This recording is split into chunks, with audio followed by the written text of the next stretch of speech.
Complex number বা জটিল সংখ্যা। আজকের আমাদের টপিক হলো কমপ্লেক্স নাম্বার বা জটিল সংখ্যা।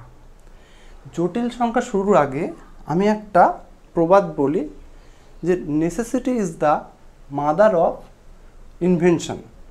Necessity is the mother of invention, অর্থাৎ প্রয়োজনের তাগিদই হলো বড় তাগিদ। আমাদের যখনই কিছু প্রয়োজন পড়ে তখনই আমরা নিত্য নতুন আবিষ্কার করি, মানে আমাদের আবিষ্কারটাই আসলে প্রয়োজন ভিত্তিক। প্রয়োজন আছে বলেই সব কিছু আবিষ্কার হয়, প্রয়োজন না থাকলে আবিষ্কার হতো না।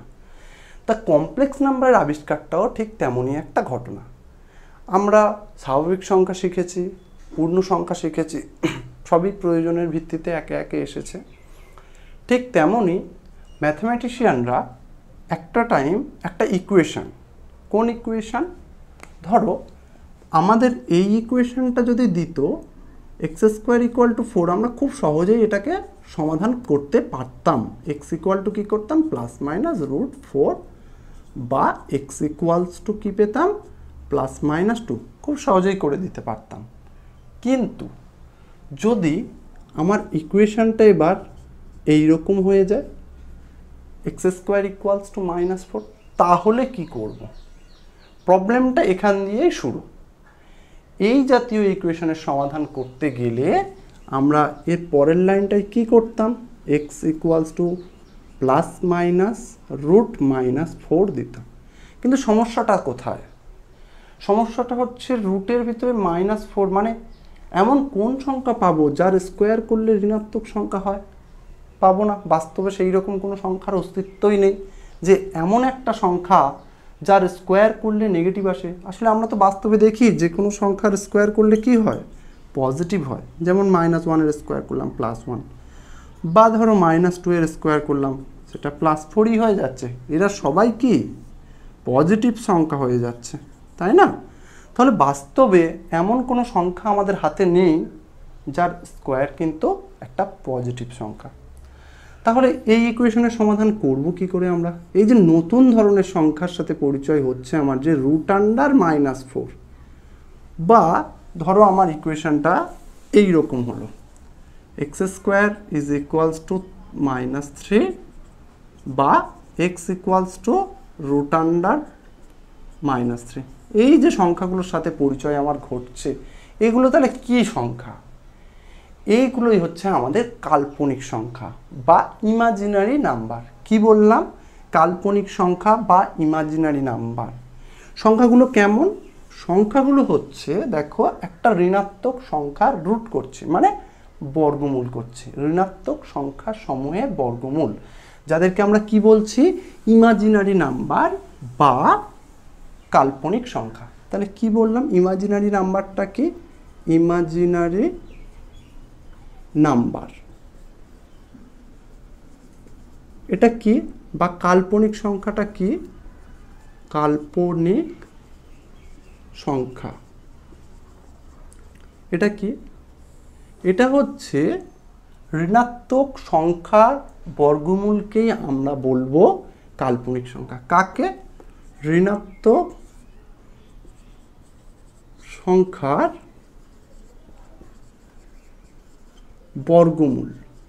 বর্গমূলকে কাল্পনিক সংখ্যা বলবো। কাল্পনিক সংখ্যা বলে থাকি।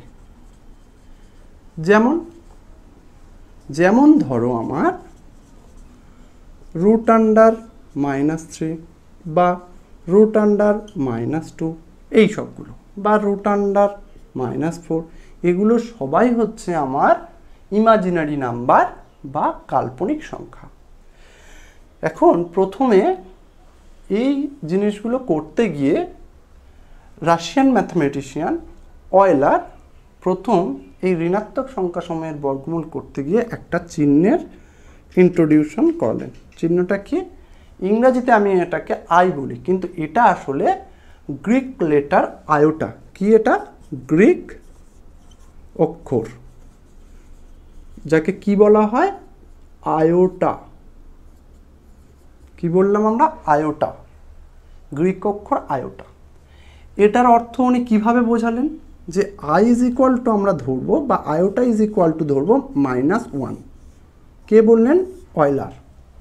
আই ইকুয়াল টু কী বলবো? √1। এটাকেই আমরা কাল্পনিক সংখ্যাসমূহের একক হিসাবে কল্পনা করব। কাল্পনিক সংখ্যা সমূহের একক বলবো। এটা কে জানালেন? Russian mathematician Euler. তাহলে √1কে কি ধরতে বললেন? আই ধরতে বললেন। √1 ইকুয়াল টু যদি আই হয় তাহলে আই স্কোয়ারের ভ্যালুটা কী হবে বলো তো? এটার স্কোয়ার, তার মানে কি -1। তাহলে আমি পেলাম i square is equal -1। I square is equals to কী পেলাম? -1। আই ইকুয়াল টু √1 তাহলে আই স্কোয়ার ইকুয়ালস টু -1। এখান থেকে দেখো আরও একটা জিনিস স্পষ্ট যে i⁴ মানে কি হবে? আই স্কোয়ার তার স্কোয়ার, তার মানে -1 স্কোয়ার, তার মানে কত হবে? 1। তাহলে i⁴ কত হয়? 1 হয়। এটাও জেনে রাখবে। আই ইকুয়াল টু √1 হলে আই স্কোয়ার -1 হবে, i⁴ 1 হবে। তাহলে আই কিউবটা আমার কত হবে? আই কিউব ইকুয়াল টু আমরা লিখতে পারি আই স্কোয়ার ইন্টু আই। তাহলে আই কিউব ইকুয়াল দাঁড়াচ্ছে, দেখো আই স্কোয়ার মানে আমি কি বলেছি? -1। তাহলে এখানে আই স্কোয়ারের জায়গায় মাইনাস বসালাম, -1 বসালে -1 ইন্টু আই মানে -i। তাহলে আই কিউব সমান আমরা পেলাম -i। I equal to √1, i square equal -1, আর i⁴ equal 1, i cube equal to আমরা পেলাম -i। এখন তাহলে এই যে ইমাজিনারি নাম্বার, এদেরকে আয়ের মাধ্যমে কিভাবে লেখা যায়? দেখো প্রথমে আছে √3টার কথা, √3 কথা। দিস ইকুয়ালস টু কী হবে? লক্ষ্য করো আমি এটাকে এইরকম লিখতে পারি কি না? লেখা যায়। দিস ইকুয়ালস তাহলে কি লেখা যাবে? -1 ইন্টু √3, তাই তো? এবার √1কে কি বলছি আমরা? আই বলছি। তাহলে এখানে আমি বসিয়ে দেবো আই, আর √3 যেমন আছে তেমন। তাহলে আমি কি পাচ্ছি? যে √3 সমান i√3। ঠিক তেমনই যদি √4 থাকে তাহলে আমরা লিখতে পারবো √1 ইন্টু 4। This equal √1 into √4। তাহলে -1 মানে i, √4 মানে 2, তাহলে সেটাকে লেখা যাবে 2i। এবার তাহলে আমি যদি √5 বলি তাহলে আমি লিখতে পারবো i√5। এইভাবে সিম্পলিফাই করে আমাকে √3 এইরকম না লিখে সবসময় এইটা আমরা ব্যবহার করব। এগুলোই হচ্ছে আমার ইমাজিনারি নাম্বার। এবার তাহলে কমপ্লেক্স নাম্বারটা কি সেটা জানব। কমপ্লেক্স নাম্বার হচ্ছে একটা নাম্বার, ধরো xy দুটি বাস্তব সংখ্যা। কি বললাম? xy দুটি বাস্তব সংখ্যা। তবে x প্লাস iy, কি লিখলাম? x প্লাস iy এই আকারের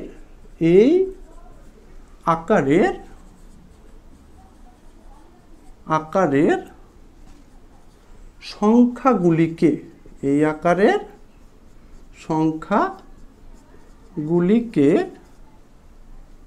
বলবো কমপ্লেক্স নাম্বার।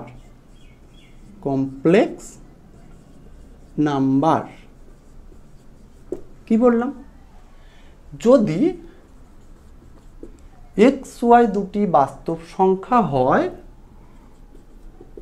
তবে এক্স প্লাস আই ওয়াই এই আকারের সংখ্যাগুলিকে কমপ্লেক্স নাম্বার বা কি সংখ্যা বলা হয়? জটিল সংখ্যা বলা হবে। জটিল সংখ্যা বলা হয়। কি বললাম আরেকবার বলছি, শুনে নাও। যদি এক্স ওয়াই দুটি বাস্তব সংখ্যা হয় তবে এক্স প্লাস আই ওয়াই এই আকারের সংখ্যাগুলিকে কমপ্লেক্স নাম্বার বা জটিল সংখ্যা বলা হয়। এখন এই জটিল সংখ্যাকে আমরা জেড দ্বারা ডিনোট করে থাকি। কি বললাম? জটিল সংখ্যাকে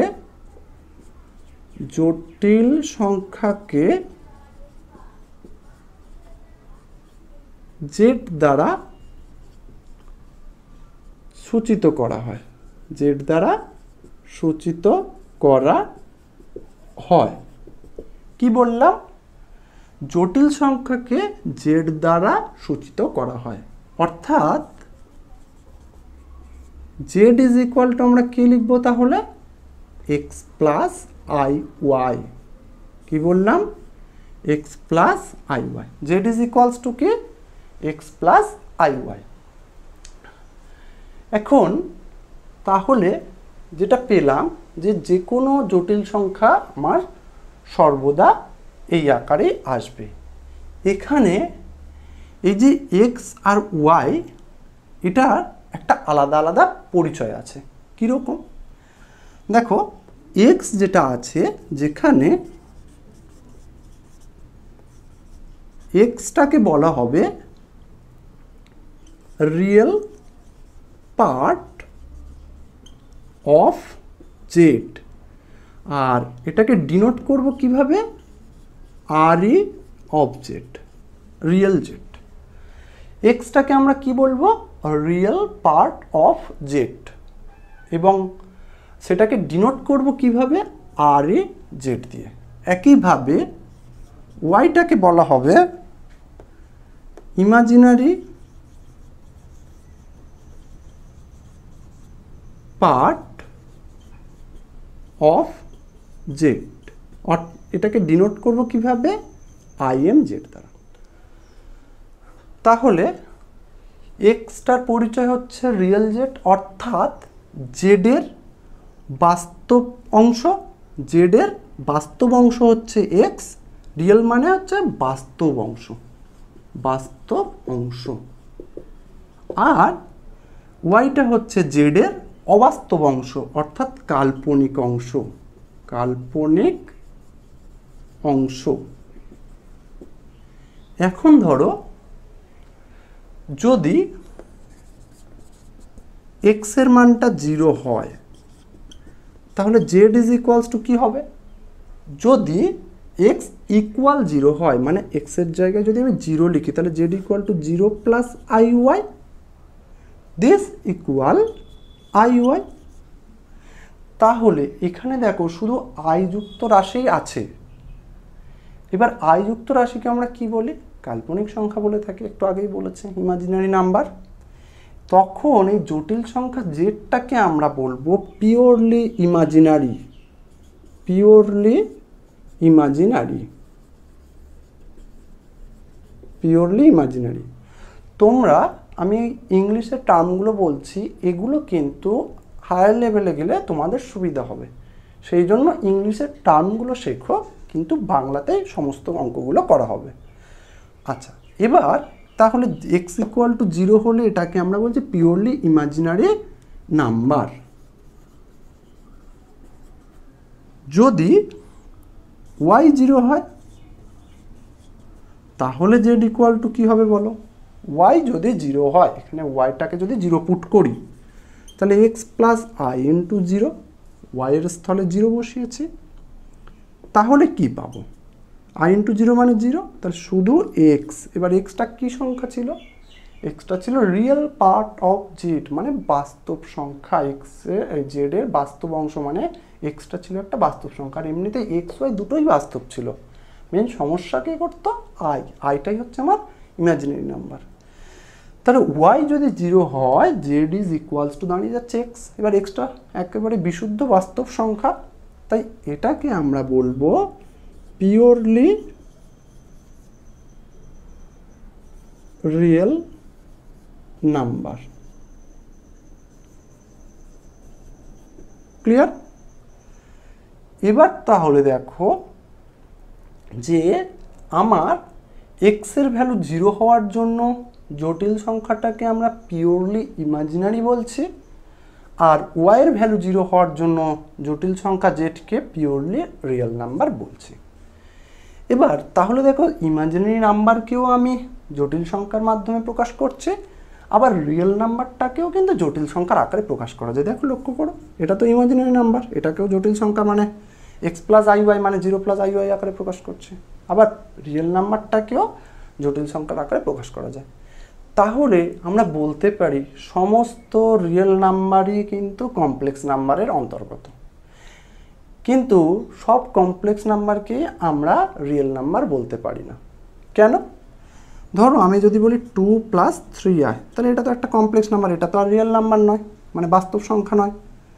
কিন্তু শুধু 2, এটা বাস্তব সংখ্যা, 2টাকে দেখো আমি লিখতে পারি 2 + i × 0, তাহলে কমপ্লেক্স নাম্বারের আকারে সাজাতে পারছি। কমপ্লেক্স নাম্বারের আকারটা কি? x + iy, যেখানে x y বাস্তব সংখ্যা, তাই x বলতে 2, y বলতে 0, তাহলে 2 + i × 0। তাহলে যে কোনো বাস্তব সংখ্যা তাকে কিন্তু কমপ্লেক্স নাম্বারের আকারে আমি লিখতে পারবো। কিন্তু সব কমপ্লেক্স নাম্বারকে কি বাস্তব সংখ্যার আকারে লেখা যায়? অবশ্যই নয়। দেখছো এটা একটা কমপ্লেক্স নাম্বার, এটাকে তো বাস্তব সংখ্যার আকারে লিখতে পারবো না। বাস্তব সংখ্যা মানে যেখানে আই থাকবে না, আই তো আমার সমস্যা করে। তাহলে আমরা বলতে পারি যে কোনো রিয়েল নাম্বার কমপ্লেক্স নাম্বার, কিন্তু যে কোনো কমপ্লেক্স নাম্বার রিয়েল নাম্বার নয়। এটুকু ক্লিয়ার? এবারে আসি conjugate complex number. Conjugate complex number, conjugate complex number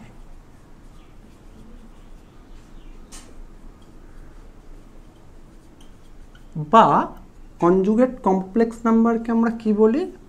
অনুবন্ধী জটিল রাশি বা জটিল সংখ্যা। অনুবন্ধী জটিল রাশি বা জটিল সংখ্যা, অথবা আরেকটা নাম আছে প্রতিযোগী জটিল রাশি। তাহলে কনজুগেট কমপ্লেক্স নাম্বারকে 3 রকমভাবে বলছি। ইংলিশে আমরা বলি কি? কনজুগেট কমপ্লেক্স নাম্বার, বাংলাতে বলি অনুবন্ধী জটিল রাশি অথবা প্রতিযোগী জটিল রাশি। এটা কি? ধরো জেড একটা জটিল রাশি, জেড = x + iy, এটা একটা জটিল রাশি। জেড = x + iy এই জটিল রাশির অনুবন্ধী জটিল রাশিকে অনুবন্ধী জটিল রাশিকে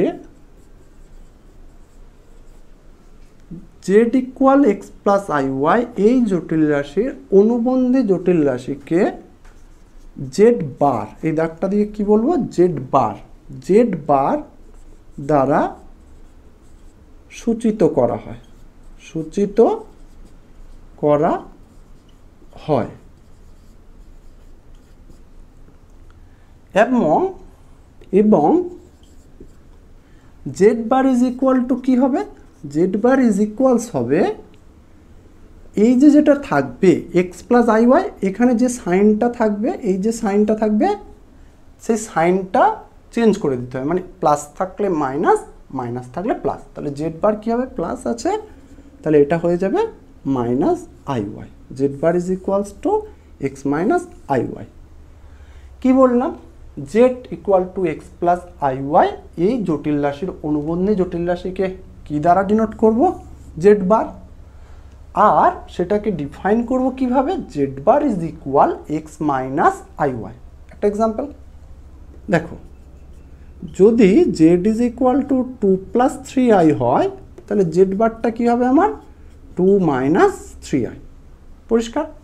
আবার ধরো যদি z equal to 6 minus i হয় তাহলে z bar is equal to কী হবে, যা চিহ্ন থাকবে এই ইমাজিনারি পার্টের আগের সাইনটা চেঞ্জ করে দেবো, এইটা।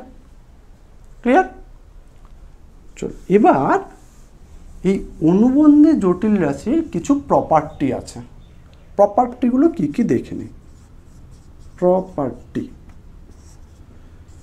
প্রথমত ধরো দুটো জটিল রাশি তাদের যোগফল, দুটো জটিল রাশি ধরো Z1 একটা জটিল রাশি, Z2 একটা জটিল রাশি, দুটোর যোগফলের অনুবন্ধী জটিল রাশি আমরা কিভাবে বার করব, মানে Z1 plus Z2 whole bar is equal হবে Z1 বার প্লাস Z2 বার। মানে দুটো জটিল রাশির যোগ করে তাদের অনুবন্ধী করলে যা পাবো, জটিল রাশি দুটোর আলাদা আলাদা করে অনুবন্ধী জটিল রাশি বার করে যোগ করলে সেটাই পাবো। অর্থাৎ এই দুটোর যোগফলের অনুবন্ধী জটিল রাশি হবে ওদের অনুবন্ধী জটিল রাশি দুটোর যোগফলের সমান।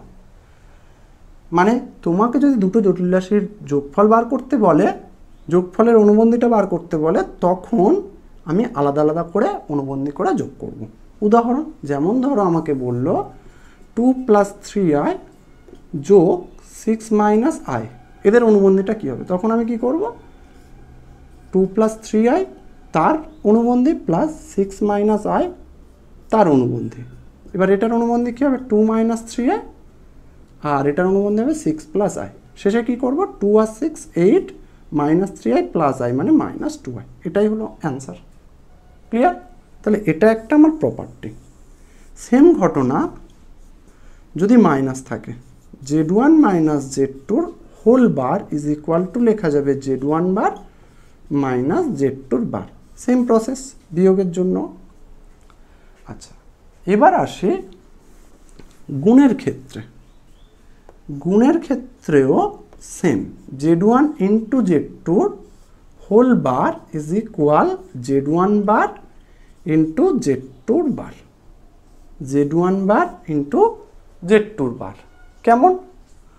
ধরো যদি 2 plus 3i into 6 minus i তার গুণ থাকে আর হোল বার করতে বলে, তখন আমি কি করব 2 প্লাস 3i তার বার ইন্টু 6 মাইনাস i তার বার, মানে 2 minus 3i into 6 plus i।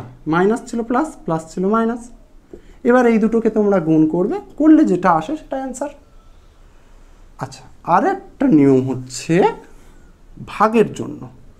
4 নম্বর প্রপার্টিটা হচ্ছে ভাগের সূত্র। Z1 by Z2 whole bar is equal Z1 bar by Z2 তার বার। আর শেষ একটা প্রপার্টি লিখে দিই, যে কোনো ফাংশান, জেডের একটা ফাংশান তার বার ইজ ইকুয়াল টু আমরা লিখতে পারবো এফ অফ জেড বার। এইটা একটু জেনে রাখবে, কাজে লাগবে।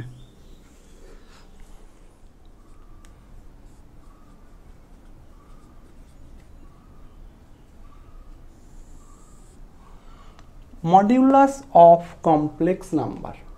মডিউলাস অফ কমপ্লেক্স নাম্বার এটা কি? ধরো z equal x plus i y জটিল রাশির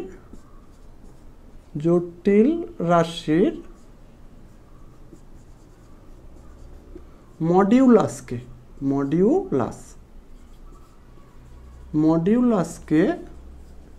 মানে MODULUS মডিউলাসকে মড জেড এইভাবে ডিনোট করা হয়, কি মড জেড দ্বারা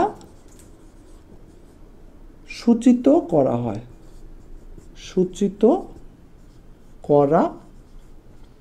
হয়, z equal x plus i y জটিল রাশির মডিউলাসকে মড জেড দ্বারা সূচিত করা হয়। এবং এটাকে নির্ণয় করব কিভাবে, ডিফাইন করব কিভাবে, mod z is equal root under এখানে দেখো দুটো পার্ট ছিল বলেছিলাম, এক্স আর ওয়াই, দুটোই বাস্তব সংখ্যা। এই এক্স ওয়াই একটা রিয়েল পার্ট, একটা ইমাজিনারি পার্ট। এই দুটো পার্টের স্কোয়ারের যোগফল দ্বারা, মানে x square plus y square দ্বারা কি বললাম, mod z is equal root under x square plus y square, real পার্টের স্কোয়ার যোগ ইমাজিনারি পার্টের স্কোয়ার। কি, তার আগে রুট আছে। একটা এক্সাম্পল দেখি কি জিনিসটা।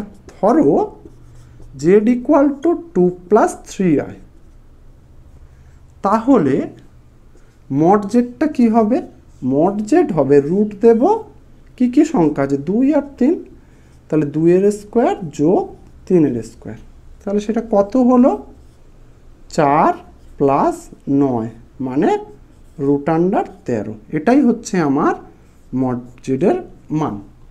ক্লিয়ার? এবার যদি ধরো জেড ইকুয়াল টু বলে 1 - 2i, তাহলে মড জেডটা কী হবে, মড জেড হবে এখানে রিয়েল পার্ট 1 স্কোয়ার যোগ ইমাজিনারি পার্ট কত আছে, আয়ের সাথে কত গুণ আছে, -2 গুণ আছে, তাহলে -2 তার স্কোয়ার। ঠিক আছে, তাহলে সেটা সমান কি দাঁড়াবে, রুট 1 স্কোয়ার 1 -2 এর স্কোয়ার করলে +4, তার মানে আমি পাবো রুট 5। পরিষ্কার? তাহলে মডিউলাস অফ জেড বার করার সূত্রটা কি, root under x square plus y square, যখন z equal to x plus i y থাকবে। কিন্তু এটা তো আমরা সূত্র হিসাবেই জানলাম, কিন্তু মডিউলাস জেডটা আসলে কি, এই যে z equal to x plus i y লিখছি, এই জিনিসটাকে মানে এক্স প্লাস আই ওয়াইকে যে কি বলছি একটু দেখো, যে z equal to x plus i y যে বলছি, এটাকে আমরা একটা বিন্দু হিসাবে কল্পনা করতে পারি। কি বিন্দু, এক্স কমা ওয়াই বিন্দু। দেখো তাহলে z equal to x plus i y, এটাকে আমরা একটা বিন্দু হিসাবে কল্পনা করছি।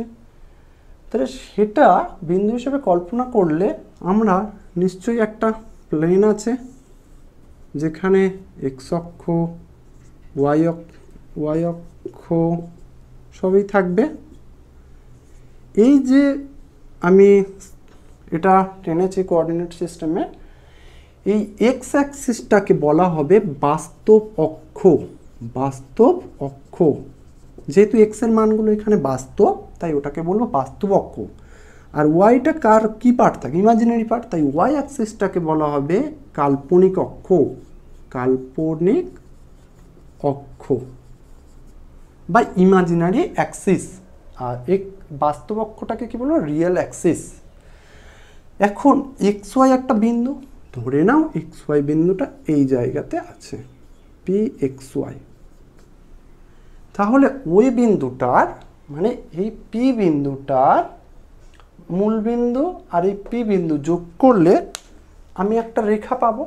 রেখাটা কি হবে, ওপি, তাই তো? ওপি একটা রেখা পাবো। এই ওপি রেখার দৈর্ঘ্যটা কি হবে বলো তো দেখি। ওপি রেখার দৈর্ঘ্যটা, মূলবিন্দুর স্থানাঙ্ক 0 0।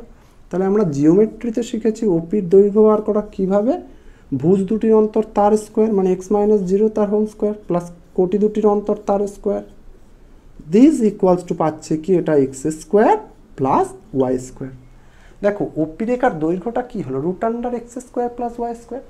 সেটাই লক্ষ্য করো আমার মডিউলাস জেডের মান। তার মানে মডিউলাস জেডটা আসলে কি, এই যে z equal to x plus i y, অর্থাৎ এক্স ওয়াই বিন্দুর থেকে মূল বিন্দুর দূরত্ব। তার মানে মডিউলাস জেডটা অ্যাকচুয়ালি একটা দূরত্ব। কোন দূরত্বকে বোঝায়, ওই যে এক্স প্লাস আই ওয়াই বলছে আমি, ওটা আসলে এক্স ওয়াই বিন্দুকে বোঝাচ্ছে। কোথায়, জটিল তল। এই তলটাকে কি বলবো, জটিল তল।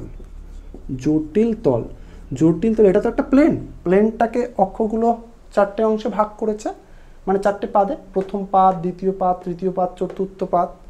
আমরা ন্যাচারালি কার্তেশিয়ান প্লেন বলে থাকি, কিন্তু এক্ষেত্রে কমপ্লেক্স নাম্বারের ক্ষেত্রে বলবো জটিল তল বা অর্গ্যান্ড প্লেন বা গসিয়ান প্লেনও বলা হয়। তো যাই হোক, এখন এই প্লেনে এই যে বিন্দুটা এক্স ওয়াই বিন্দু থেকে মূল বিন্দুর একটা দূরত্ব থাকবে, সেই দূরত্বটাই হচ্ছে আমার মড জেডের ভ্যালু। ক্লিয়ার হলো মডিউলাস সম্পর্কে? কি এখন এই মডিউলাসের কিছু প্রপার্টি জানবো, ঠিক আছে? প্রপার্টি কি কি প্রপার্টি মেনে চলে? প্রপার্টিস, প্রথমত যদি Z1 ইন্টু Z2 থাকে তার হোল মড থাকে, Z1 ইন্টু Z2 তার হোল মড থাকে, তাহলে আমরা আলাদা আলাদা মডিউলাস করতে পারি। Mod Z1 into Z2, Z1 into Z2 mod করলে mod Z1 into mod Z2 লিখতে পারবো। নেক্সট আর কি, যদি Z1 বাই Z2 থাকে সেক্ষেত্রে mod Z1 by mod Z2 আলাদা আলাদা মডিউলাস করতে পারবো। ক্লিয়ার? আচ্ছা, আর কি, যদি ধরো Z এর পাওয়ার n তার মডিউলাস রয়েছে, তাহলে আমি মড Z করে তার পাওয়ার করে দিতে পারবো, যেখানে n কিন্তু অবশ্যই একটা কনস্ট্যান্ট নাম্বার হতে হবে, কনস্ট্যান্ট। ঠিক আছে, এরকম করা যায়। আর একটা হচ্ছে যোগ বিয়োগের ক্ষেত্রে কিন্তু এই নিয়মটা খাটে না। কি নিয়ম? আলাদা আলাদা মডিউলাস করা যাবে না। Z1 plus Z2 whole mod less equal mod Z1 plus mod Z2 হয়। এটা কিন্তু ইকুয়াল নয়, লেস আর ইকুয়াল, ছোট হতে পারে বা সমান হতে পারে। বিয়োগের ক্ষেত্রেও তাই, যোগের ক্ষেত্রেও তাই। যোগ থাকলেও এটা হবে, বিয়োগ থাকলেও এটাই হবে। তাহলে কি কি পেলাম? যদি দুটোর গুণ করি তাহলে আলাদা আলাদা মড করতে পারবো। মানে ধরো একটু এক্সাম্পল দিই, তাহলে জিনিসটা তোমার ক্লিয়ার হয়ে যাবে। কীরকম ব্যাপারটা? ধরো আমার দুটো জটিল সংখ্যা আছে, Z1 হচ্ছে 2 প্লাস i, Z2 হলো 3 মাইনাস i। এবার আমার ধরো Z1 ইন্টু Z2র মডিউলাসটা বার করতে বলছে, তাহলে আমি কি করব? Mod Z1 into mod Z2 লিখবো পরের লাইনে। এটা সমান এটা লেখা যায়। তাহলে এটা 2 প্লাস i তার মডিউলাস ইন্টু 3 মাইনাস i তার মডিউলাস। তাহলে এর মডিউলাসটা কি হবে? 2 এর স্কোয়ার প্লাস 1 স্কোয়ার, আর এটার 3 এর স্কোয়ার প্লাস মাইনাস 1 এর স্কোয়ার। 2 দুগুণে 4, 4 একে 5, আর এটা 3 থেকে 9, 9 আর একে 10। তাহলে রুট 50, সেটা সমান কি হবে? তোমার রুট 2 ইন্টু 25 মানে 5√2 লিখতে পারবে। পরিষ্কার? দেখে নাও একবার।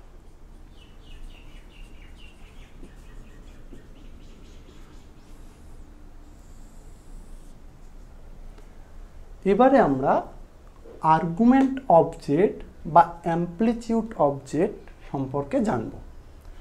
এটা কি? জেড ধরো একটা জটিল রাশি x প্লাস iy, জেড একটা জটিল রাশি x প্লাস iy। এখন x প্লাস iy জটিল রাশি হলে তাহলে এটা একটা বিন্দুকে সূচিত করে, xy বিন্দু। এটা একটু আগেই জেনেছে।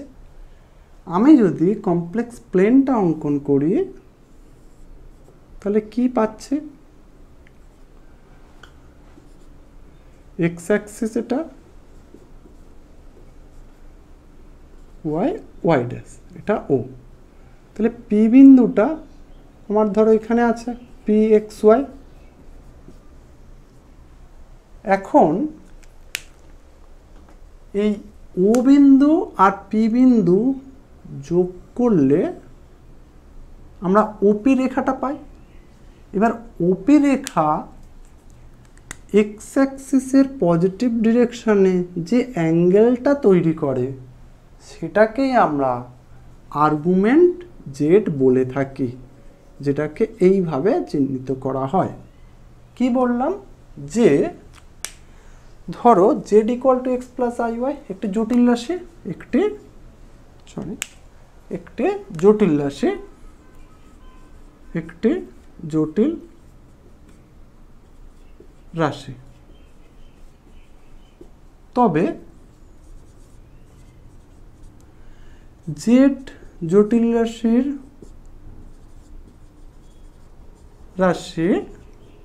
আর্গুমেন্ট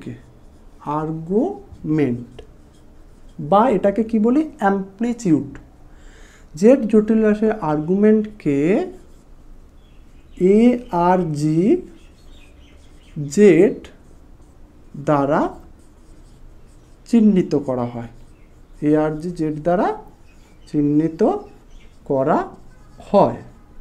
এবং এই এ আর জি জেডটা নির্ণয় করব কিভাবে, এ আর জি জেড মানে argument z is equal tan inverse y by x, যেটাকে আমরা থিটা বলে থাকছি।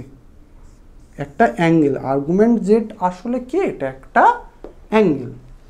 এই যে জটিল রাশির কথা বলা হচ্ছে সেই জটিল রাশি মানে সেটা একটা পয়েন্ট, সেই পয়েন্ট আর মূলবিন্দু যোগ করলে যে রেখাটা পাই, এখানে আমার ওপি রেখা, সেই রেখা এক্স অ্যাক্সিসের পজিটিভ ডিরেকশনে যে অ্যাঙ্গেল তৈরি করে সেটাকেই আমরা বলি আর্গুমেন্ট জেড। আর এটা নির্ণয় করা হয় কীভাবে, a r g z tan inverse y by x. এবার এই আর্গুমেন্ট জেডের মানটা যদি আর্গুমেন্ট জেডের মানটা মাইনাস পায়ের থেকে বড়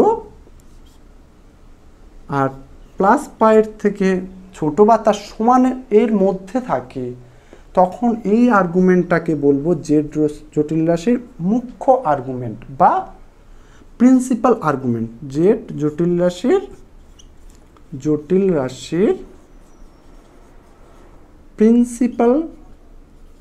প্রিন্সিপাল আর্গুমেন্ট বলা হয়।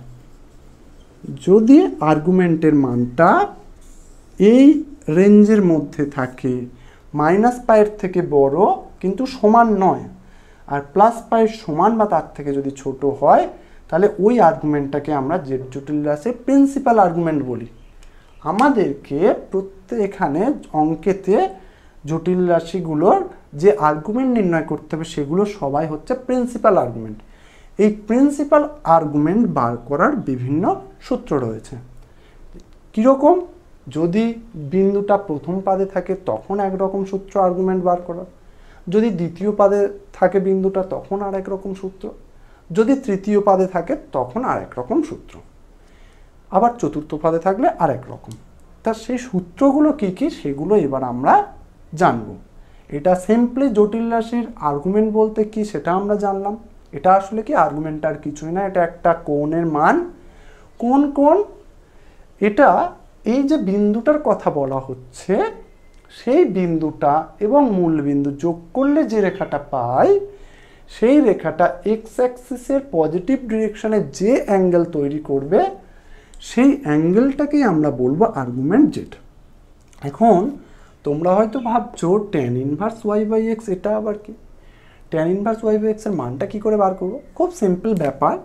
ধরো আমার কোথাও থাকলো tan ইনভার্স 1/√3 এলো, কোনোভাবে এলো, এটার মান আমরা কী করে বার করবো? এটা দেখো খুব সহজেই, tan ইনভার্স 1/√3 tan কতর ভ্যালু বা কত ডিগ্রির ভ্যালু, tan 30 ডিগ্রির মান 1/√3, 30 ডিগ্রির মানে π/6 এর মান, tan π/6 এর মান। তাহলে tan ইনভার্স tan π/6 লিখতে পারি। তারপর tan ইনভার্স tan ক্যান্সেল হলে কি থাকলো, শুধু π/6। এই অ্যাঙ্গেলটাই হচ্ছে আমার এই আর্গুমেন্ট। যদি আমি এক্স ওয়াইয়ের জায়গায় 1, √3 এই পয়েন্টটা নিই, সরি √3, 1 এই পয়েন্টটা নিই, তখন আমার এই ভ্যালুটা আসবে। ক্লিয়ার? তাহলে এভাবে আমরা tan ইনভার্স থেকে ওই অ্যাঙ্গেলটার মান বার করে নেব। এবার আমরা শিখব যে কোনো পয়েন্টটা যদি প্রথম পাদে থাকে, দ্বিতীয় পাদে থাকে বা তৃতীয় পাদে থাকে, তখন কিভাবে অ্যামপ্লিটিউড বা আর্গুমেন্ট নিব।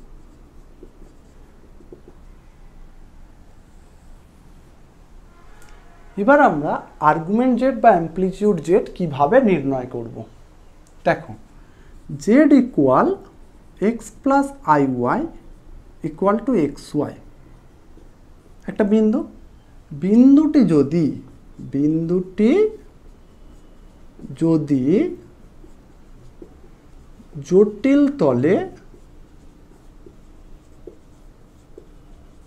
জটিল তলে বলে, এবার বিভিন্ন পাদে বিভিন্ন হবে, জটিল তলে প্রথম পাদে অবস্থিত হয়। জটিল তলে কোন পাদে?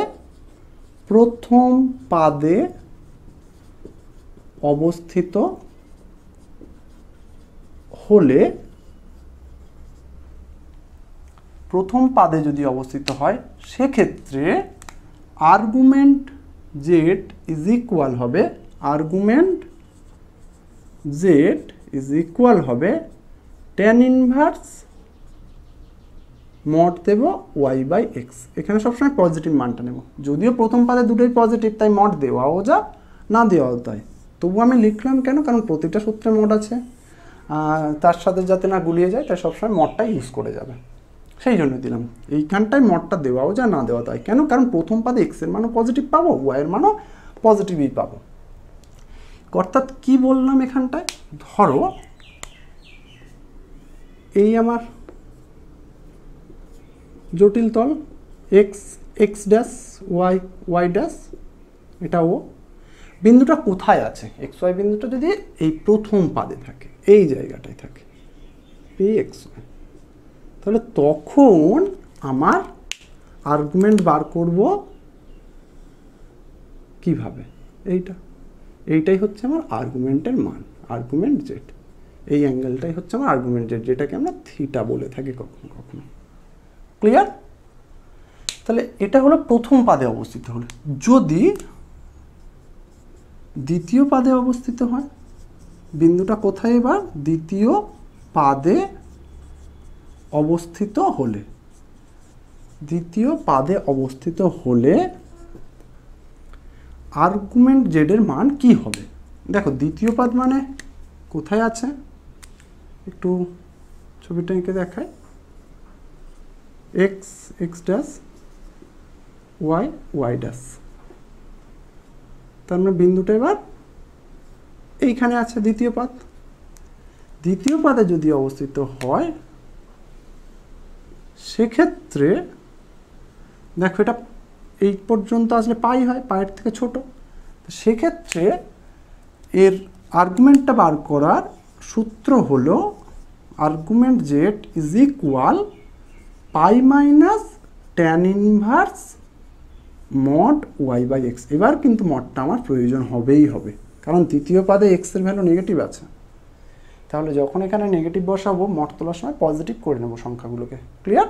তাই সবসময় মডটা ইউজ করে যাবে। তাহলে প্রথম পাদে যদি অবস্থিত হয় সেটা কি হবে, argument z equal to tan inverse mod y by x.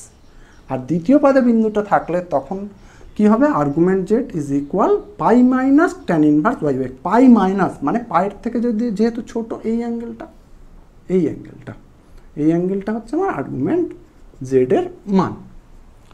কখন? যখন দ্বিতীয় পাদে অবস্থিত হবে তখন আর্গুমেন্ট জেড ইজ ইকুয়াল হবে pi minus tan inverse mod y by x. এবার আসি তৃতীয় পাদে থাকলে, তৃতীয় পাদে অবস্থিত হলে সেক্ষেত্রে আর্গুমেন্টের মান কি হবে? দেখো তৃতীয় পাদে অবস্থিত হলে আর্গুমেন্ট জেড ইজ ইকুয়াল হবে minus pi plus tan inverse mod y by x. সূত্রটা একটু দেখো, আর্গুমেন্ট জেড কি হচ্ছে, minus pi plus tan inverse mod y by x. এটা কখন? যখন তৃতীয় পাদে অবস্থিত হবে। তৃতীয় পাদের ছবিটা কেমন হবে একটু দেখো,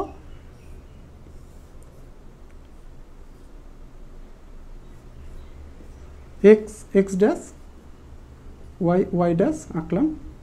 তৃতীয় পদ মানে এই জায়গাটা, এখানে ধরো পি বিন্দুটা রইল, পি এক্স ওয়াই। তাহলে আর আমার মূল বিন্দুকে, এটা মূল বিন্দু আর পি বিন্দু যোগ করলাম, এই ওপি রেখাটা এক্স অ্যাক্সিসের এবার কিন্তু এই ডিরেকশনটা, এই অ্যাঙ্গেলটা। কেন এই অ্যাঙ্গেলটা নিলাম? সেই আমি প্রথমেই যেটা বলেছিলাম যে আমি এখানে প্রিন্সিপাল আর্গুমেন্টগুলো বার করছি। প্রিন্সিপাল আর্গুমেন্ট কাদের বলবো? সেই আর্গুমেন্ট, ওই জটিল রাশির সেই আর্গুমেন্ট যারা মাইনাস পাই আর প্লাস পাইয়ের মধ্যে থাকে। মাইনাস পায়ের থেকে বড় কিন্তু প্লাস পায়ের থেকে ছোট, তাই সূত্রটা এখানে কিন্তু এইরকমভাবে লিখতে হলো আমাকে, ঠিক আছে। আসলে যে কোনো একটা জটিল সংখ্যার একাধিক আর্গুমেন্ট থাকতে পারে, কিন্তু তাদের মধ্যে তারাই হবে প্রিন্সিপাল আর্গুমেন্ট যারা এই রিলেশনটাকে মেনে চলবে। ক্লিয়ার? তাহলে এর পরে আসে চতুর্থ পাদের জন্য কি হবে। চতুর্থ পাদে অবস্থিত হলে বিন্দুটা কোথায় এবার? চতুর্থ পাদে অবস্থিত হলে আর্গুমেন্ট জেড কি হবে? চতুর্থ পাদে অবস্থিত হলে আর্গুমেন্ট জেড কি হবে? দেখো, a r g z is equal minus tan inverse mod y by x. কি লিখলাম? Argument z is equal minus tan inverse mod y by x. কখন? যখন এটা কোথায় অবস্থিত হবে? চতুর্থ পাদ। চতুর্থ পাদ মানে এই জায়গাটায়, এই জায়গাটায় যদি অবস্থিত হয়, এটা এক্স এক্স ড্যাশ, এটা ওয়াই ওয়াই ড্যাশ, এটা ও পয়েন্ট, তাহলে আমার ওপি রেখাটা কোনটা? এইটা পি এক্স ওয়াই। তাহলে অ্যাঙ্গেল কোনটাকে বোঝাচ্ছে? এই অ্যাঙ্গেলটাই হচ্ছে আমার আর্গুমেন্টের মান। দিস ইকুয়ালস থিটা, এটা ইকুয়াল থিটা। ক্লিয়ার? তাহলে আমরা চারটে পাদে যখন বিন্দু যে যে পাদে থাকবে তার জন্য আর্গুমেন্টের মান বার করার যে 4 রকম সূত্র আছে সেগুলো শিখলাম। কীরকমভাবে করব? যখন জটিল রাশিটা বা ওই বিন্দুটা এক্স ওয়াই বিন্দুটা জটিল তলে প্রথম পাদে থাকবে। কোন পাদে? প্রথম পাদে, প্রথম পাদে। তখন আর্গুমেন্ট জেড ইজ ইকুয়াল হবে tan inverse mod y by x. Clear? কিন্তু যদি দ্বিতীয় পাদে অবস্থিত হয়, মানে এখানে যদি থাকে, তখন কি হবে? Argument z equal pi minus tan inverse y by x. আবার তৃতীয় পাদে অবস্থিত হলে, মানে এই জায়গাটায় থাকলে বিন্দুটা, তখন হবে minus pi plus tan inverse y by x. Modulus অবশ্যই দিতে হবে। নেক্সট হচ্ছে যদি চতুর্থ পাদে অবস্থিত হয়, তখন আর্গুমেন্ট জেড ইকুয়াল টু কি পেলাম? Minus tan inverse mod y by x. ভালো করে লিখে নাও, এগুলোই কিন্তু আমার প্রয়োজন হবে, তো এগুলো খাতায় নোট করে নাও। এবারে ওগুলো ছিল কোনো একটা পাদে বিন্দুগুলো। তা এবার আমি যদি দেখি বিন্দুটা কোনো অক্ষের উপর থাকে, মানে ধরো হয় এক্স অ্যাক্সিসের উপরে থাকতে পারে, এবার ধরো x x dash y y dash, এটা আমার এক্স ওয়াই প্লেনে এগুলো। তাহলে যদি এক্স অ্যাক্সিসের উপরে থাকে তখন আর্গুমেন্ট কি করে বার করব? এবার দেখো, এটা এক্স অ্যাক্সিসের কি পজিটিভ অংশ আর এটা নেগেটিভ অংশ, ওয়াই অ্যাক্সিসের এটা পজিটিভ, এটা নেগেটিভ।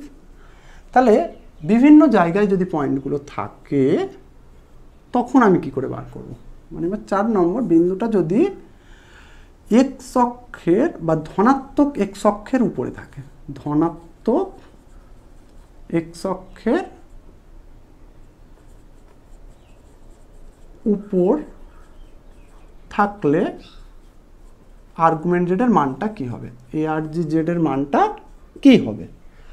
যদি ধনাত্মক এক্স অক্ষের উপরে থাকে তাহলে এক্স অ্যাক্সিসের সাথে অ্যাঙ্গেল কত তৈরি করছে? 0, কারণ এক্স অ্যাক্সিসের সাথে 0 অ্যাঙ্গেল করবে। তাহলে আর্গুমেন্ট জেড হবে 0। কখন? যখন ধনাত্মক এক্স অক্ষের উপরে থাকবে। এবার যদি এটা ঋণাত্মক এক্স অক্ষের উপরে থাকে,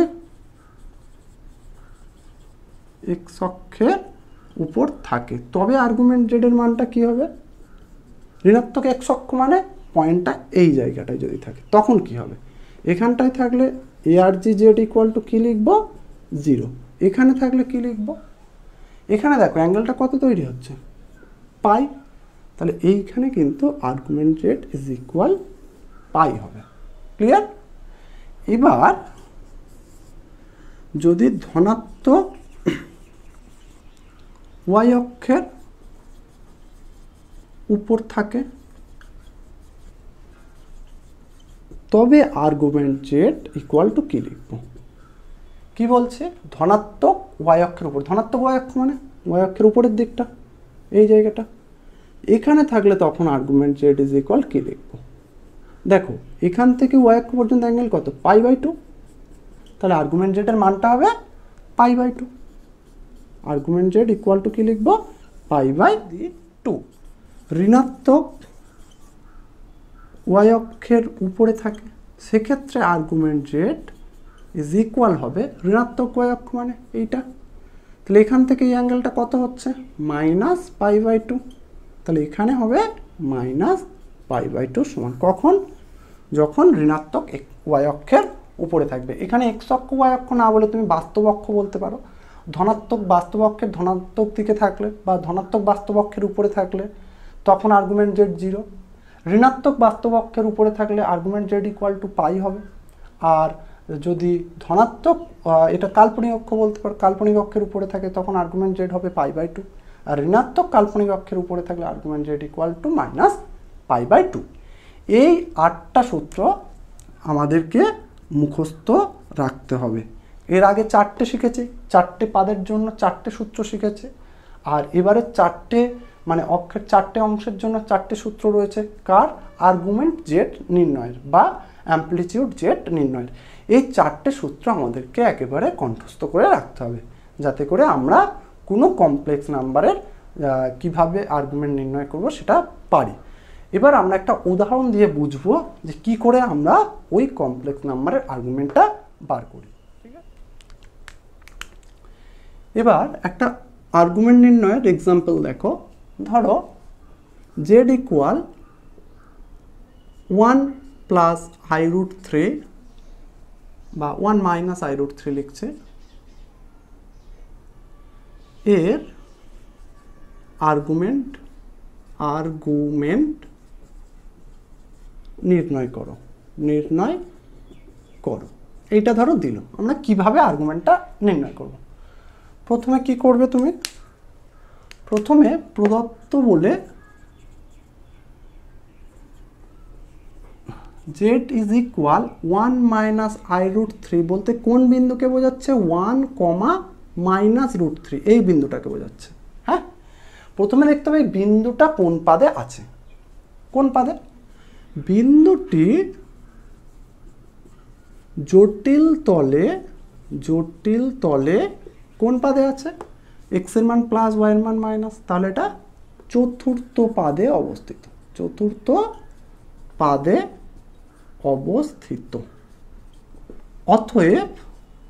অতএব আর্গুমেন্ট জেড ইজ ইকুয়াল, কি হবে সূত্র, চতুর্থ পাদের সূত্র কি ছিল, আর্গুমেন্ট জেড নির্ণয়ের চতুর্থ পাদের সূত্র ছিল আমার -tan ইনভার্স mod y/x, এটা ছিল না, মনে করে দেখো বা দেখে নাও, এটা ছিল। তাহলে এখানে কি হবে, মাইনাস দেব, tan ইনভার্স দেব, mod দেব y/x, y বলতে কত, -√3 বাই x বলতে কত, 1, ক্লিয়ার। এইবার মডটা তোলার জন্য নেগেটিভ সংখ্যাটা পজিটিভ হয়ে যাবে, √3। এবার tan কত ডিগ্রির ভ্যালু, √3, 60 ডিগ্রি, tan 60 ভ্যালু 60 ডিগ্রিটাকে রেডিয়ানে কি লিখি, tan π/3 লিখি, π/3 মানে 60 ডিগ্রি। তাহলে tan ইনভার্স tan ক্যান্সেল হয়ে গেলে কি থাকলো, -π/3। তাহলে আমার প্রদত্ত জটিল রাশির আর্গুমেন্ট কত, -π/3, ক্লিয়ার। এবার আর একটা এক্সাম্পল করব, যেটা চতুর্থ পাদে না থেকে অন্য কোনো পাদে থাকবে। কীরকম দেখো, আমি যদি পয়েন্টটাকে পাল্টে দিই, মানে ধরো এই বিন্দুটা -1 প্লাস i√3 দিয়ে দিই, এই জটিল রাশির আর্গুমেন্ট যদি নির্ণয় করতে বলি, তখন জেড ইকুয়াল টু কী আছে, জেড ইকুয়াল টু আছে আমার -1 প্লাস i√3, সেটা ইকুয়াল কি লেখা যায়, -1, √3। বিন্দুটি জটিল তলে কোথায় আছে, জটিল তলে কোন পাদে? এক্স এর মান মাইনাস, ওয়াই এর মান plus, x minus y plus, তাহলে কোন পাদে? অবশ্যই দ্বিতীয় পাদে। তাহলে দ্বিতীয় পাদে অবস্থিত, দ্বিতীয় পাদে অবস্থিত। যদি দ্বিতীয় পাদে থাকে তাহলে আর্গুমেন্ট জেড নির্ণয়ের কি সূত্র ছিল? সূত্রটা মনে করো, দ্বিতীয় পাদে যদি থাকে আর্গুমেন্ট জেড ইকুয়াল টু কি বলেছিলাম? Pi minus tan inverse mod y by x, এটা লিখেছিলাম। Pi minus tan inverse mod y by x, এটা ছিল। তাহলে এখানে পাই লিখলাম, মাইনাস দিলাম, ট্যান ইনভার্স দিলাম, ওয়াই বলতে কত? √3, আর এক্স বলতে কত? -1। ক্লিয়ার? সেখান থেকে দেখো কি পাচ্ছি? পাই মাইনাস, মাইনাসটা কি হয়ে যাবে? মডের জন্য প্লাস হয়ে যাবে। ট্যান ইনভার্স শুধু √3 লিখব। এবার ট্যান কতর ভ্যালু? √3, ট্যান 60 ডিগ্রি, মানে ট্যান কত লিখতে হবে? π/3। ট্যান ইনভার্স ট্যান ক্যান্সেল হবে, হলে শুধু কি থাকবে? π/3। দুটো বিয়োগ করলে কত পাবো? 3π - π/3, মানে 2π/3। এটাই হবে আমার প্রদত্ত জটিল রাশির আর্গুমেন্ট। এইভাবে যে কোনো পাদে বললে তোমরা ওই সূত্রগুলো অ্যাপ্লাই করবে আর তার আর্গুমেন্টটা নির্ণয় করতে পারবে। এবার চলো, আর্গুমেন্টেরও কিছু প্রপার্টি আছে। দুটো প্রপার্টি একটু মনে রাখবে, জাস্ট অঙ্কগুলো করতে আমাদের সুবিধা হবে। কিছু কিছু অঙ্ক, যেমন ধরো একটা সূত্র বলছে আর্গুমেন্ট যদি দুটো জটিল রাশির গুণফলের আর্গুমেন্ট বার করতে বলে, তখন আমি কি করব? তখন হচ্ছে নিয়মটা আর্গুমেন্ট z1 মানে প্রথম জটিল রাশির আর্গুমেন্ট যোগ দ্বিতীয় জটিল রাশির আর্গুমেন্ট, দুটো জটিল রাশির গুণফলের argument is equal argument z1 plus argument z2। সেই যেমন লগারিদমের সূত্র ছিল না, লগ এ বির সূত্র, লগ এ প্লাস লগ বি, এখানেও তেমন argument z1 into z2 equal কি লিখবো? Argument z1 plus argument z2। Next, এবার ভাগের সূত্র, অবভিয়াসলি বুঝতেই পারছো কি হবে? লগারিদমের মতো করে ভাবলে কি হবে? ভাগ করলে argument z1 minus argument z2। এই দুটো জিনিস একটু খেয়াল রাখবে, যখন ভাগ আকারে থাকবে তখন আমরা এই সূত্রটা অ্যাপ্লাই করবে, ওই ভাগফলের আর্গুমেন্ট বার করব, আর যখন গুণফলের আকারে থাকবে তখন যোগের সূত্রটা ব্যবহার করে ওই জটিল রাশির আর্গুমেন্ট নির্ণয় করতে পারব।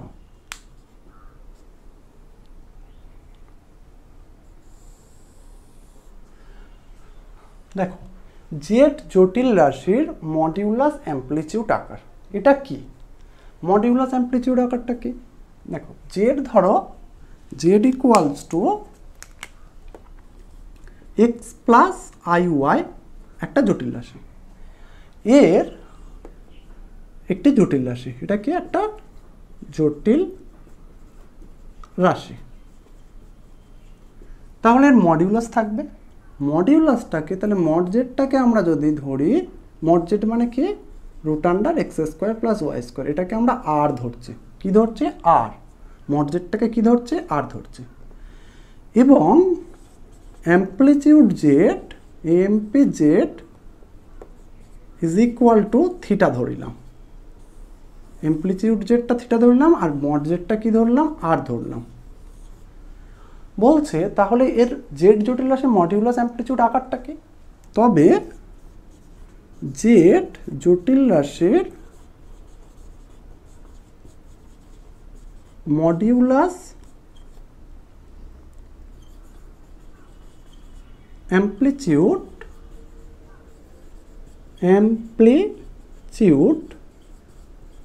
আকার হবে বলে কি আকারটা? Z is equal to x plus i y লিখতাম, তো সেটা আর লিখবো না, এই মডিউলাস আর অ্যামপ্লিটিউডের আকারে লিখবো r into cos theta plus i sine theta. কি বললাম?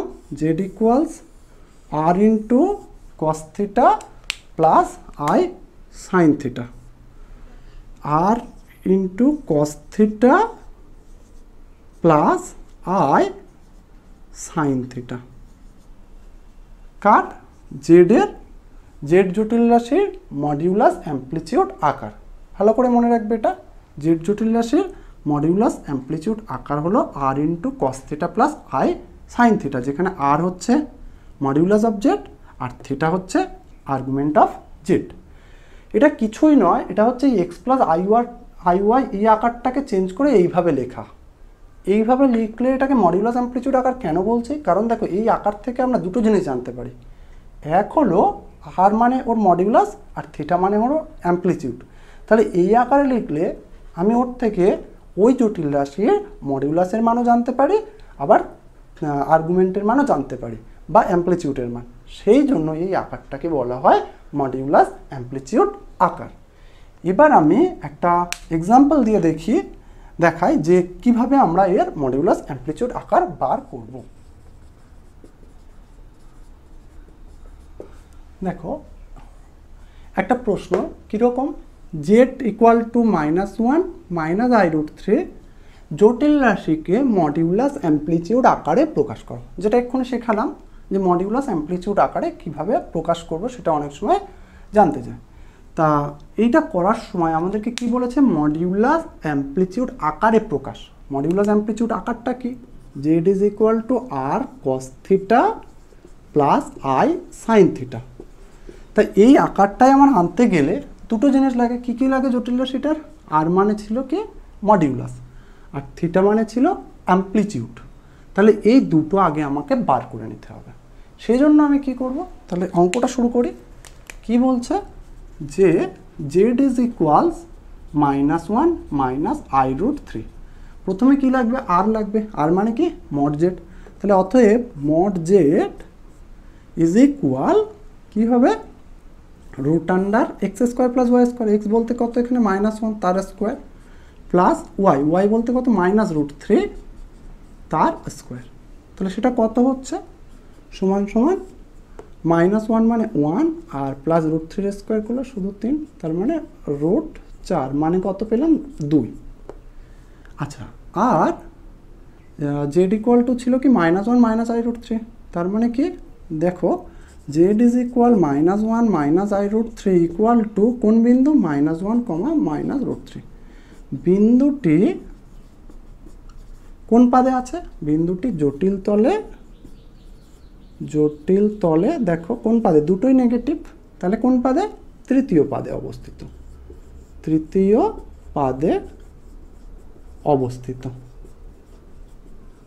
যদি তৃতীয় পাদে অবস্থিত হয় তাহলে অ্যামপ্লিটিউড বা আর্গুমেন্ট বার করার সূত্র কি ছিল, argument z equal to -pi plus tan inverse mod y/x, এটা ছিল আমার সূত্র। মনে করে দেখো, argument z is equals to কী ছিল, তৃতীয় পাদে থাকলে -pi plus tan inverse mod y/x। তাহলে আমার সেই সূত্রটাই যদি অ্যাপ্লাই করি, যে তাহলে অ্যামপ্লিটিউড জেড অতএব এএমপি জেড, অ্যামপ্লিটিউড জেডটাকে শর্ট ফর্মে কীভাবে লিখি, এএমপি জেড ইজ ইকুয়াল কী হবে, -পাই plus tan inverse mod y/x। এখানে y বলতে কত, -√3, আর x বলতে কত, -1 তার মডিউলাস, মাইনাস মাইনাস ক্যান্সেল। তাহলে পাচ্ছি কত, -পাই প্লাস tan ইনভার্স শুধু √3। এবার tan কতর value √3, -pi plus tan inverse tan 60 degree, 60 degree মানে π/3 ভ্যালু। তাহলে tan ইনভার্স tan ক্যান্সেল হবে, -পাই প্লাস π/3, তার মানে কত পাবো, 3 মাইনাস কত 3পাই প্লাস পাই, সেখান থেকে কত পাবো, -2π/3। এটা কি, এটা অ্যামপ্লিটিউড কার, জেড জটিল রাশির অ্যামপ্লিটিউড। তাহলে দুটো জিনিস পেয়ে গেছে, মডিউলাস জেডও পেয়েছি, আবার তার অ্যামপ্লিটিউডটাও বার করেছে। এবার আমাকে কি করতে হবে, এর মডিউলাস অ্যামপ্লিটিউড আকারটা লিখতে হবে কার, জেড জটিল রাশির। তাহলে সেটা লিখবো কিভাবে, দেখো এখানটায় দেখাচ্ছি যে অতএব জেড জটিল রাশির মডিউলাস অ্যামপ্লিটিউড আকার হবে বলে কি হবে, z is equals to r into r বলতে কত এখানে কি ছিল মডিউলাস অ্যামপ্লিটিউড আকারটা r into cos theta plus i sine theta, এটা ছিল তো। তাহলে আর বলতে আমার কত আছে, আর বলতে আমার 2 আছে, তাহলে 2 ইন্টু কস থিটা, থিটা বলতে কত এখানে, থিটা বলতে আমার -2π/3, তাহলে cos of -2π/3 plus i sine theta, sine theta বলতে কত -2π/3। এই শেষ। এটাই হলো আমার মডিউলাস অ্যামপ্লিটিউড আকার কার, জেড জটিল রাশির। এবার তুমি যদি এখানে 2π/3 এর মানগুলো যদি বসিয়ে দাও দেখবে এই জেডটা এইটাই চলে এসেছে -1 -i√3/2। তাহলে জাস্ট ওইটাকে এইভাবে প্রকাশ করা। কেন এইটাকে মডিউলাস অ্যামপ্লিটিউড আকার বলছে, দেখো এইটার দিকে তাকালে আমরা দুটো জিনিস জানতে পারি। এক হলো ওর মডিউলাসটা যেটা 2, আর ওর অ্যামপ্লিটিউড যেটা কত -2π/3। ক্লিয়ার? এবার আমরা অঙ্ক করতে গেলে আরও কিছু সূত্রর মতোই মনে রাখতে হবে, যেমন হলো একের অবাস্তব ঘনমূল। একের অবাস্তব ঘনমূলকে কি বলবো, একের অবাস্তব ঘনমূল হলো ঘনমূল ওমেগা। একের অবাস্তব ঘনমূল কি ওমেগা, এটাকে কি উচ্চারণ কি ওমেগা। এই ওমেগা হলে ওমেগা সমান omega cube is equal to আমরা তাহলে 1 লিখবো। কি বলেছি ঘনমূল, একের ঘনমূল। একের ঘনমূল মানে কি cube root of 1 is equal omega বলেছে, তাহলে 1 ইকুয়াল টু কি কিউব রুট ওপারে যাবে মানে ওমেগা কিউব, সিম্পলি এটা। তাহলে ওমেগা কিউব ইজ ইকুয়াল 1, আর কে 1 plus omega square is equals to হবে 0। এখন কেন হয় এটা প্রশ্ন করছো, ঠিক আছে অবশ্যই জানাবো। তাহলে কি দুটো জিনিস আমাদের মনে রাখতে হবে, একের অবাস্তব ঘনমূলকে আমরা ওমেগা বলে থাকছি, ওমেগা কোন রিলেশন মেনে চলবে, ওমেগা কিউব ইকুয়াল 1 আর 1 প্লাস ওমেগা স্কোয়ার ইকুয়ালস 0। এখান থেকে দেখো একটা জিনিস লেখা যায় ওমেগা প্লাস ওমেগা স্কোয়ারের ভ্যালু তাহলে কত -1, এটাও মনে রাখবে, অঙ্ক করতে সুবিধা হবে। আচ্ছা আর একটা যেটা তোমরা জানবে যে ওমেগার ভ্যালুটা কত, ওমেগার ভ্যালু হচ্ছে -1 প্লাস i√3/2 আর ওমেগা স্কোয়ারের ভ্যালুটা কত -1 মাইনাস i√3/2। এখন এগুলো কোথায় থেকে এলো প্রশ্ন মনে মনে আসছে, দেখো খুব সহজ। আমি একের অবাস্তব ঘনমূল জানি না কি, তাহলে x ধরে নিচ্ছি, x ইজ ইকুয়াল টু হচ্ছে তাহলে আমার কিউব রুট 1, একের অবাস্তব ঘনমূল। আসলে কিউব রুট 1 আমরা তো বলেছি, দেখো কিউব রুট 1 তাহলে সেখান থেকে আমি কি লিখতে পারি x ইকুয়ালস টু 1 লেখা যায়। This implies x cube minus 1 equal to 0 লিখতে পারি। দিস ইমপ্লাইজ, এবার দেখো এটা a কিউব মাইনাস b কিউবের সূত্র অ্যাপ্লাই করলে কি দাঁড়ায় দেখো শুধু x square plus x plus 1 equals to 0। সেখান থেকে হয় x মাইনাস 1 0 বা x ইকুয়ালস টু 1, আর নতুবা কি, আচ্ছা এটা এখানে দেখাচ্ছে নতুবা x square plus x plus 1 equals to 0। এবার শ্রীধর আচার্য সূত্র বসাইলে কি পাবো minus b plus minus root b square, b বলতে এখানে 1 মাইনাস 4ac, এ বলতে 1, সি বলতে 1/2a, সেটা কত হচ্ছে দেখো -1 প্লাস মাইনাস 1 মাইনাস 4 মানে -3/2। তার মানে কি পাচ্ছি x ইকুয়ালস টু পাচ্ছি -1 প্লাস মাইনাস এটা i√3 হয়ে যাচ্ছে /2। এইবার তোমরা যদি x এর একটা মান ওমেগা ধরে নাও, তাহলে মানে ওমেগা সমান যদি আমরা -1 প্লাস i√3/2 ধরি, তাহলে দেখবে এটার স্কোয়ার করলে মানে এর বীজ মানে এই সমীকরণের বীজ, এই যে সমীকরণের দুটো বীজ একটা ওমেগা আর একটা ওমেগা স্কোয়ার যদি ধরি তাহলে আরেকটা আমি পাবো -1 মাইনাস i√3/2। এইখান থেকে ওমেগাটা জাস্ট চিহ্নিত করেছি, এই সমীকরণের বীজ দুটোকে চিহ্নিত করেছি। আর তাহলে ওমেগা যেহেতু এই সমীকরণের বীজ এটাকেও সিদ্ধ করবে, এক্স এর মানকে ওমেগা যদি ধরি তাহলে omega cube is equals two 1 এই সমীকরণটাকে সিদ্ধ করবে। এই হচ্ছে আমার ওমেগার পরিচয়। আচ্ছা এবার আরেকটা জিনিস একটু মনে রাখবে, যেটা জয়েন্ট এন্ট্রান্সের জন্য খুব উপযোগী বা এমসিকিউ জাতীয় অঙ্কগুলোর জন্য খুব উপযোগী জিনিস কি, সেটা দেখো আয়ের পাওয়ারগুলো পরপর যদি থাকে, কি বললাম আয়ের পাওয়ার পরপর, যেমন ধরো i square plus i cube plus i to the power 4 plus i to the power 5 এরকম পরপর আছে এবং পরপর চারটে যদি থাকে, কি বললাম চারটে, 2 3 4 5 চারটে আছে এখানে পরপর কিন্তু প্রত্যেকে, তাহলে এই যোগফলটার ভ্যালু 0 হবে। যদি 10 11 12 13 এটার ভ্যালুও 0 হবে। যদি পাওয়ারগুলো মানে পরপর থাকে এবং কটা সংখ্যা চারটে, তাহলে 0 হবে। অর্থাৎ আমি এখান থেকে সিদ্ধান্ত নেব I to the power N plus i to the power N plus 1 plus i to the power N plus 2 plus i to the power N plus 3 এরকম পরপর থাকলে সেগুলোর যোগফল 0 হয়। এবার কেন হয়? খুব সহজ, দেখো আমি যদি এইটা দেখি, একটা সহজ উদাহরণ নিচ্ছে, plus i to the power 4 কিছু নেই মানে 1 আছে, এটা ভ্যালু 0 হয় কেন? দেখো এটা আই, এটা দেখো আই স্কোয়ার মানে -1, আই কিউব মানে কি বলেছিলাম, আই কিউব মানে আই কিউব ইকুয়াল টু কি আই স্কোয়ার ইন্টু আই বলতে পারি, তার মানে কি আই স্কোয়ার মানে -1, তো এটা মাইনাস আই থাকছে। আর আই টু দি পাওয়ার 4 মানে 1 বলেছিলাম, তাই তো? সেখান থেকে দেখো I -1 minus I plus 1, minus I plus I cancel, -1 plus 1 cancel, 0। তাহলে আয়ের যদি পাওয়ারগুলো পরপর থাকে, এরকম চারটে পাওয়ার পরপর যদি থাকে, তাহলে তার সামটা মানে তার সমষ্টিটা 0 হবে। তাহলে এই সূত্রগুলো যদি তোমরা ভালো করে তৈরি করে নিতে পারো, কমপ্লেক্স নাম্বারের প্রতিটা অঙ্কই তোমার কাছে সহজ হয়ে যাবে। তাহলে এরপর নেক্সট ভিডিওতে আমরা কমপ্লেক্স নাম্বারের কী কী ইম্পর্টেন্ট প্রশ্ন আছে, সংক্ষিপ্ত, অতি সংক্ষিপ্ত বা দীর্ঘ উত্তরভিত্তিক, সেগুলো সলিউশন করব। আজকের তাহলে এই পর্যন্ত। Thanks for watching.